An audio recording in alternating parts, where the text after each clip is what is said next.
Hello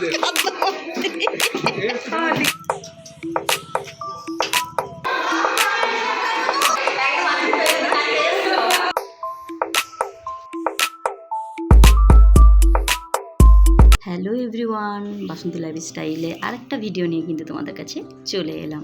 তো সকলে কেমন আছো? আশা করি সকলে ভালো আছো। আর সবাইকে শুভ সকাল। আমিও বেশ ভালো আছি। আর এখন বাজে ঘড়ির কাঁটায় ঠিক 7টা। তো দেখো এখন থেকে কিন্তু প্রচুর রোদ উঠে গেছে। তো এসে কিন্তু আজকে নিচের বাগান বাড়িতে আমি চলে এসেছি। দেখো একটা ভুট্টা হয়েছে, তো তোমাদেরকে সব কিছুই তো শেয়ার করি। আর এদিকে দেখো আমার টিটু চলে এসছে, খুব চিৎকার করছে। তো ভাবলাম যে ও চিৎকার করছে সকাল সকাল। তো দেখলাম গ্যারেজটা খোলা আছে, গ্যারেজটা লাগাতেই গেলাম। তো সকালের কাজ, আমার প্রথম কাজ হচ্ছে এক কুলেখাড়া শাক বেছে সেটাকে পরিষ্কার টরিষ্কার করে সেটাকে বেটে রস করব। এটা আমি প্রত্যেক দিনই করি, মানে প্রায় দিনই বলতে পারো। তো বর কিনে এনে দিয়েছে। তো ভাবলাম যে নষ্ট হয়ে যাচ্ছে, শাকের পাতাগুলো দেখো হলুদ হলুদ হয়ে যাচ্ছে, ফ্রিজে রাখলেও কিন্তু খারাপ হয়ে যায়। তো যাই হোক, তো এটা তারপরেই কিন্তু আমাকে এইগুলো সমস্ত কিছু ভালো করে বেছে কিন্তু এদের বাটাবাটি সিস্টেম তো তোমরা জানোই।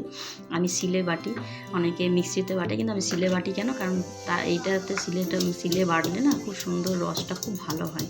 তার জন্য কিন্তু আমি সিলেই বাটি। আর আমি সিলে বাটাটাই বেশি পছন্দ করি, মিক্সিতে খুব কমই বাটি।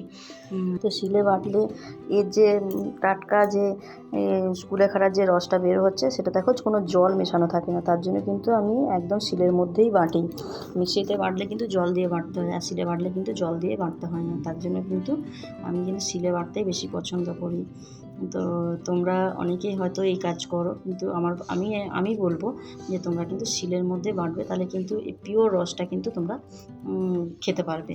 তো অনেকে কুলেখাড়া সেদ্ধ করেও খায়, সেদ্ধ করে জলটা, কিন্তু তার থেকে এই কাঁচা বেটে যে রসটা রয়েছে সেটা খাওয়াটাই ভালো আমার মনে হয়। তো দেখো গাছগুলোর আমার কি অবস্থা, পুরো প্লাস্টিক মানে ছিঁড়ে একাকার হয়ে গেছে। আর কত বালতি লাগাবো, মানে আনবো আর কিনবো আর বালতির মধ্যে লাগাবো তার নেই ঠিক। অনেক বালতি কিনেছি, বড় বড় বকা দিচ্ছে। তো দেখলাম পাশের বাড়িতে এখানে কাজ হচ্ছে, বস্তা পড়ে আছে, বস্তা কিনে নিয়ে চলে এলাম। আর এই বস্তার মধ্যে 2-3টে নয়নতারা একসাথে লাগাবো। আর একটা চাপা টগর আছে, সেই চাপা টগরটাও আমি কিন্তু লাগাবো। গাছগুলো না ফেলতে ইচ্ছা করে না, মানে খুব কষ্ট হয়, মনে যে মরে যাবে। তো তার আগে ব্যবস্থা করি, পরে তো বর্ষা আসবে, তখন মাটিগুলো না গলে গলে সব চলে যাবে। তো তার জন্য মাটিটা ঠিক করে দিই, তাহলে আর এর মধ্যে কিছু সার টার দিয়ে দেবো, গোবর সারটা। তাহলে কী হবে, গাছগুলো আরও গ্রোথ হবে, আরও ভালো হবে। তার জন্য কিন্তু আমি দেখো গ্রো ব্যাগ আমি কিনিনি, কিন্তু আমি জোগাড় করে নিয়েছি। তো যাই হোক, গ্রো ব্যাগ নয়, এটা সিমেন্টের ব্যাগই আমি কিন্তু নিয়ে নিয়েছি। আর সিমেন্টের ব্যাগের মধ্যেই লাগাচ্ছি। গাছটা শখের, কিন্তু সবসময় যদি আমি বালতি কিনবো, টব কিনবো করি, তাহলে তো বড্ড বকা দেবে। নাই ক্ষণে মানে আমার 150টার মতন হয়তো গাছ আছে, তো 150টা বালতি রাখবোই বা কোথায়। অনেক তোমরা তো দেখিয়েছো নিচে বাগানেও কিন্তু আমার অনেক গাছ আছে, আর প্রচুর টবের মধ্যেই আছে, অনেক গাছ কিন্তু টবেও আছে, নিচে শুধু নেই, গাছগুলো টবেও কিন্তু আছে। তো দেখো এখানে মুরগজুটি একটা গাছ কোথা থেকে বেরিয়ে গেছে, আগের বছরও হয়েছিল, তোমাদেরকে দেখানো হয়নি যেহেতু এর আগে আমি ভিডিও বানাতাম না। তো এই বছর অবশ্যই যদি হয় তাহলে অবশ্যই দেখাবো।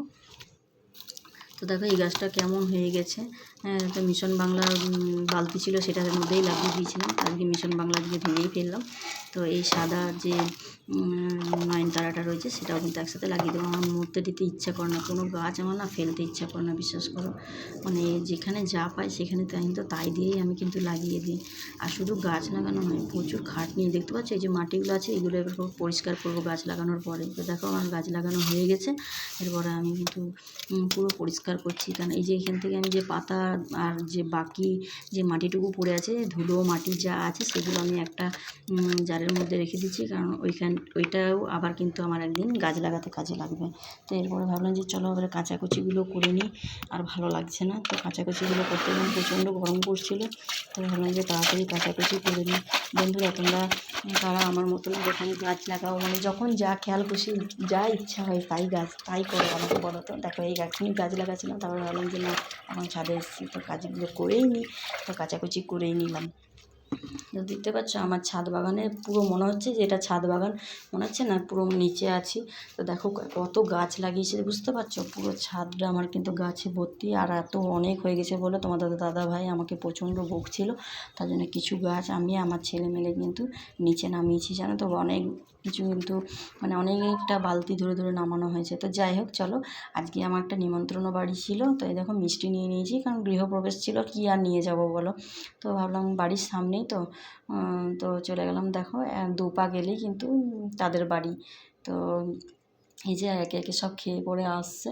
তো আমরা দেখলাম সামনে, তো একটু পরে যাব আমি আর ওই পাশের বাড়ি দিদি। বলো যে এইটা ওদের মেন গেট, ওইখানে ওদের খাওয়া দাওয়া হচ্ছিল। আর আমরা চলে গেলাম অন্য গেটের দিয়ে। তো দেখো গিয়ে গিয়ে তো আমি গিয়ে পরে দেখছি যে প্রচুর প্রচুর গেস্ট এসছে। তো দিদিকে বললাম চলো আগে আগে ঠাকুরকে একটু দর্শন করি। তো সত্যনারায়ণ ছিল, তারপরে অনেক রকম ঠাকুর ছিল, লোকনাথ বাবা ছিল। তো ওখানে পুজো করলাম। আর এই বাড়ি, এই যে দিদিরই বাড়ি হয়েছে। তো এই দিদিকে মিষ্টিটা দিলাম, বলছে যে আবার মিষ্টি এনেছো, খুব বকাবকি করছিল। তো বলছে আমার সুগার আছে, কী হবে? আমি বললাম যে কোনো চিন্তা নেই, আছে এই দেখো বলছে।